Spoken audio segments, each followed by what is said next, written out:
Hello and welcome to day 47 of Bedtime Welsh. These are getting into some big numbers now, aren't they?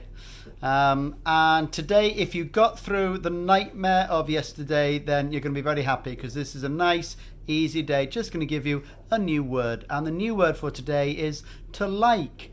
And to like in Welsh, well, you know, if you're being a little bit formal or maybe if you're down in the south, you'll hear people say hoffi. But what we're going to teach you is what we say up here in the north, which is licio. So that's pretty easy. To like is licio. So give me to like. Licio. Licio. So how about I like? Dwi'n licio. Dwi'n licio. How about I like speaking?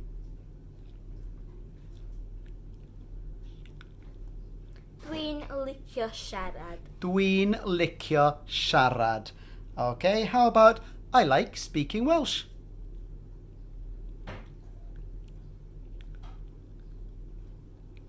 Dwi'n licio siarad Cymraeg. Dwi'n licio siarad Cymraeg. How about because I like? Achos dwi'n licio.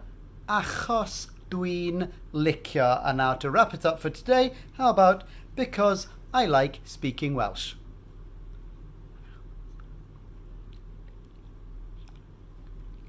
Achos dwi'n licio siarad Cymraeg.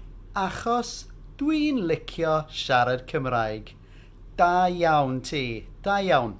We'll see you tomorrow for another not full of monsters session.